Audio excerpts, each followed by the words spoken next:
جہاں مصطفیٰ ہے وہیں گھر بنانے کو جی چاہتا ہے، وہ سونے سکن کر وہ چاندی سی میٹھی نظر میں بسانے کو جی چاہتا ہے۔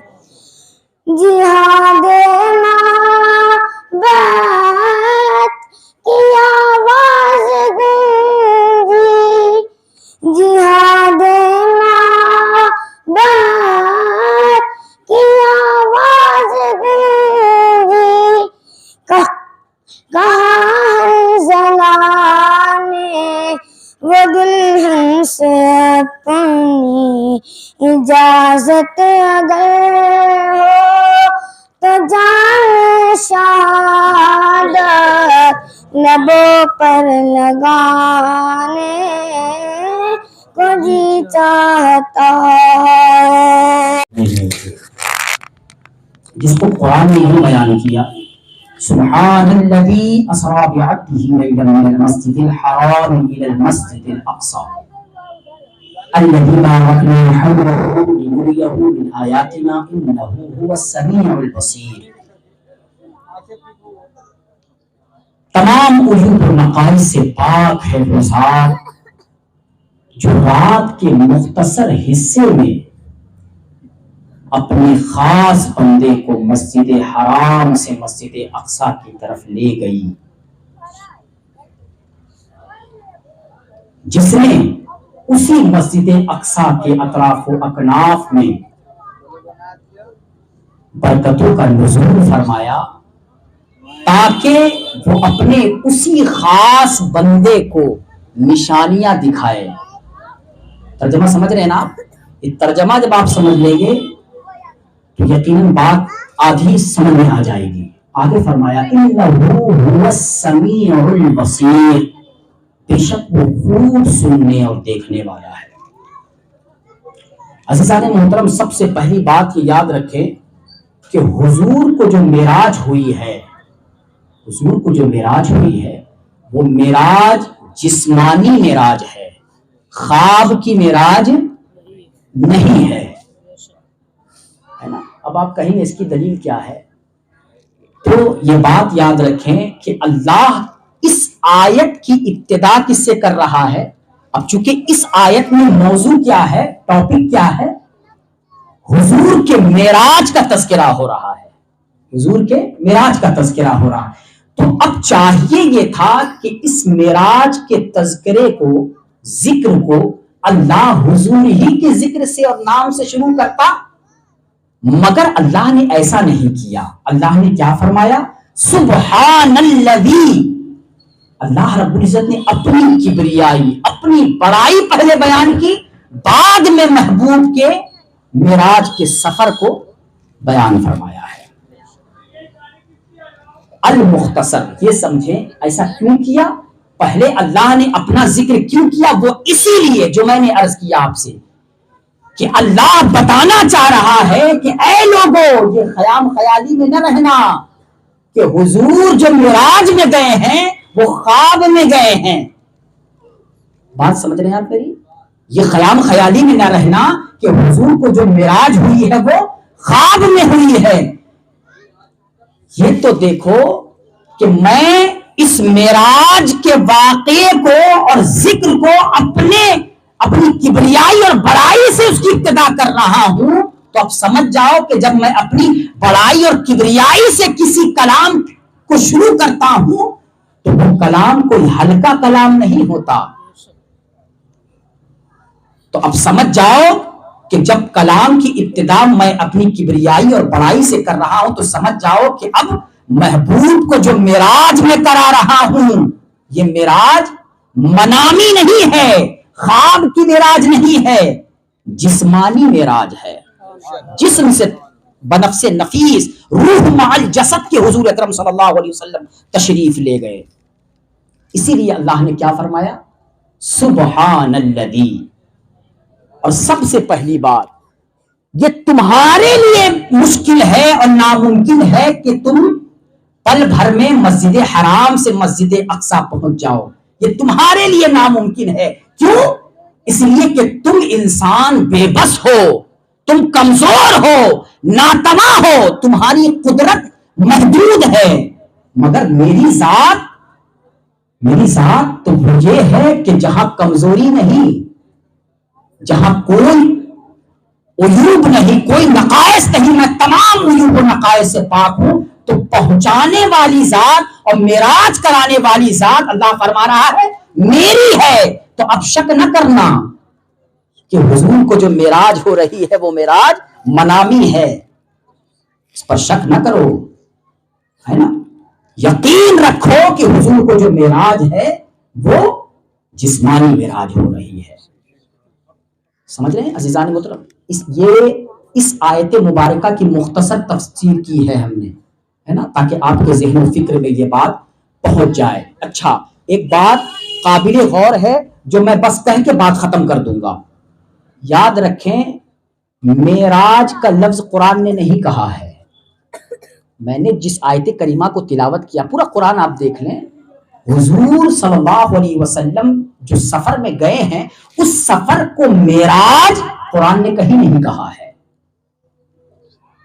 تو پھر یہ معراج ہے کیا؟ یہ بات بس سمجھ لیں عزیزان محترم.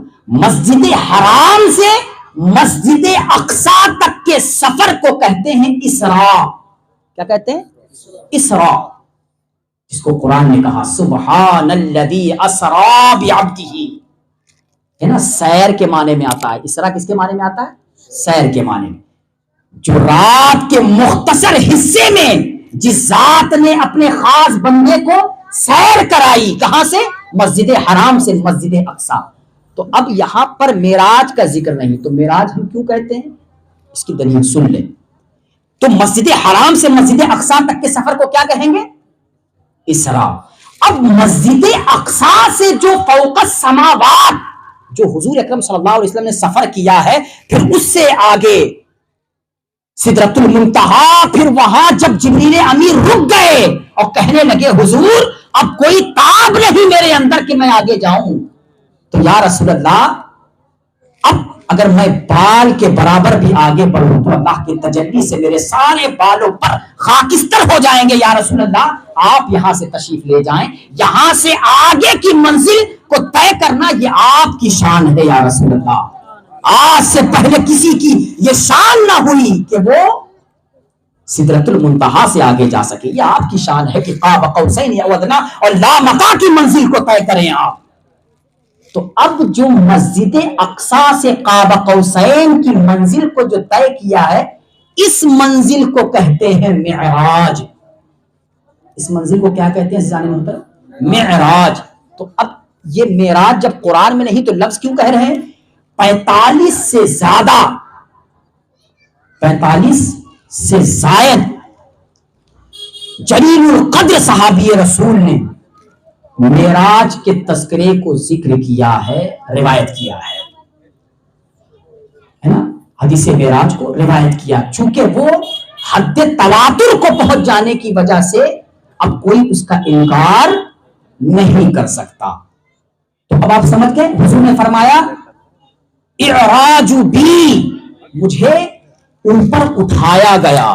حضور فرما رہے ہیں، یہ حدیث پاک کے الفاظ ہیں، اعراج اوریجا بی، مجھے اوپر اٹھایا گیا. حضور اکرم صلی اللہ علیہ وسلم نے فرمایا. تو عزیزان محترم یہ مختصر سی بات جو آپ کے ذہن میں ڈالنی تھی کہ معراج پورے سفر کو نہیں کہتے، مسجد اقصی سے قاب قوسین او ادنی کی منزل یہ معراج ہے، اور مسجد حرام سے مسجد اقصی تک کے سفر کو کیا کہتے ہیں؟ اسراء. یہی وجہ ہے کہ اہل عرب شب اسراء مناتے ہیں. کیا کہتے ہیں وہ؟ شب اسراء. ہم یہاں شب معراج کہتے ہیں، مناتے وہ بھی ہیں، ہے نا. تو وہ تحفہ جو معراج کی شب اللہ رب العزت نے اپنے محبوب کو دیا، اس تحفے کی قدر کریں. کیا ہے وہ؟ نماز ہے. فرمایا کہ میری معراج تو یہ تھی کہ میں روح مال جسد کے تشریف لے گیا. مومن کی معراج یہ ہے کہ وہ نماز ادا کرے. الصلاۃ معراج المومنین. میرے آقا جہاں جہاں سے گزرتے گئے ہمارا عشق، ہماری محبت یہ کہتی ہے کہ میرے آقا جہاں جہاں سے گزرے اس گلی کوچے اور اس جگہ کی معراج ہوتی چلی گئی. پھر وہ تحفہ جو لے کر آئے اس تحفے نے مومن کی معراج کرا دی. تو ہمیں چاہیے کہ ہم نماز کے پابند بنیں. جو تحفہ ہمیں اللہ نے عطا کیا ہے اپنے محبوب کے توسل سے، اس تحفے کی قدر و منزلت کو سمجھیں تاکہ ہمیں بھی اللہ کا قرب حاصل ہو. اللہ رب العزت کی بارگاہ میں دعا جی اللہ رب العزت کی بارگاہ میں دعا ہے کہ مولا ہم سب کو سننے سے زیادہ عمل کرنے کی توفیق عطا فرمائے. برا ہوں یا بھلا ہوں میری لاج کو نبھانا، کہ مجھے جانتا ہے آقا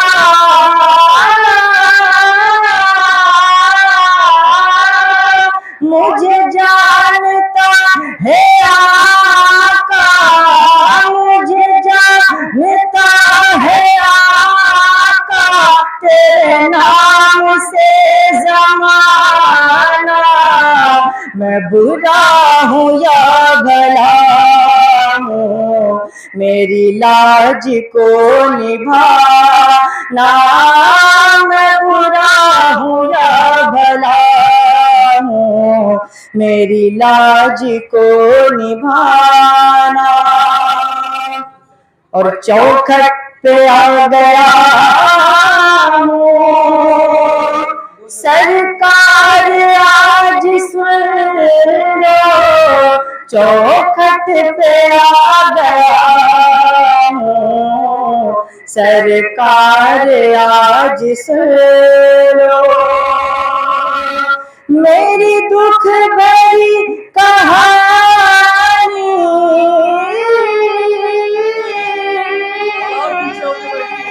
میری دکھ بھری کہانی میرا دکھ بڑا فسانہ، میں برا ہوں یا بھلا ہوں میری لاج کو نبھانا.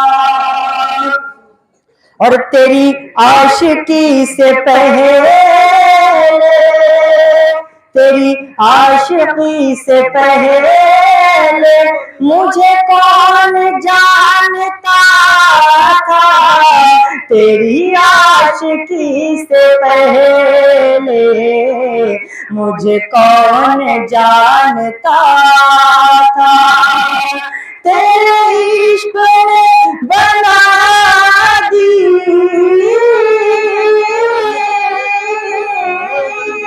تیرے عشق نے بنا دی تیرے عشق نے بنا دی میری زندگی فسانہ، میں برا ہوں یا بھلا ہوں میری لاج کو نبھانا، میں برا ہوں یا بھلا ہوں میری لاج کو نبھانا، کہ مجھے اس کا غم نہیں ہے مجھے اس کا غم نہیں ہے، کہ خلاف ہے زمانہ مجھے اس کا غم نہیں ہے، کہ خلاف ہے زمانہ، میری زندگی کے مالک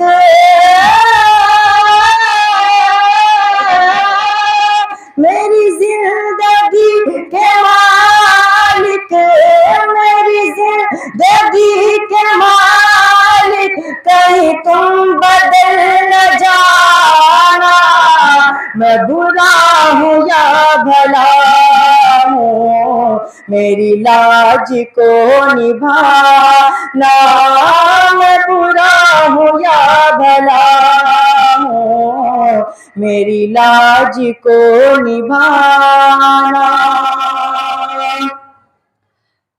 تو نواز پہ آئے، تو نوازنے پہ آئے، تو نواز دے زمانہ، تو نوازنے پہ آئے، تو نواز دے زمانہ، تو کریم ہی جو تیرا،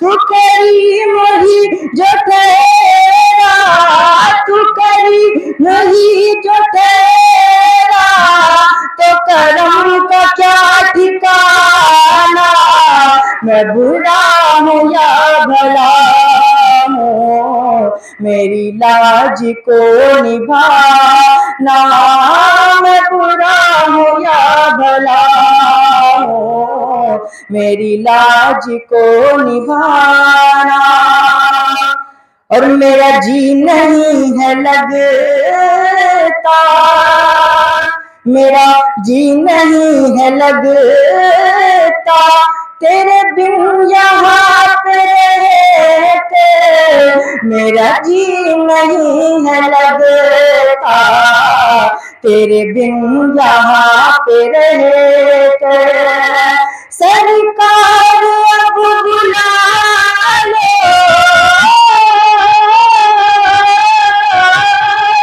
سرکار اب بلا لو، سرکار اب بلا لو، مر جائے گا دیوانہ، میں برا ہوں یا بھلا ہوں، میری لاج کو نبھانا، میں برا ہوں یا بھلا ہوں، میری لاج کو نبھانا، مجھے جانتا ہے آقا تیرے نام سے زمانہ، میں برا ہوں یا بھلا ہوں، میری لاج کو نبھانا۔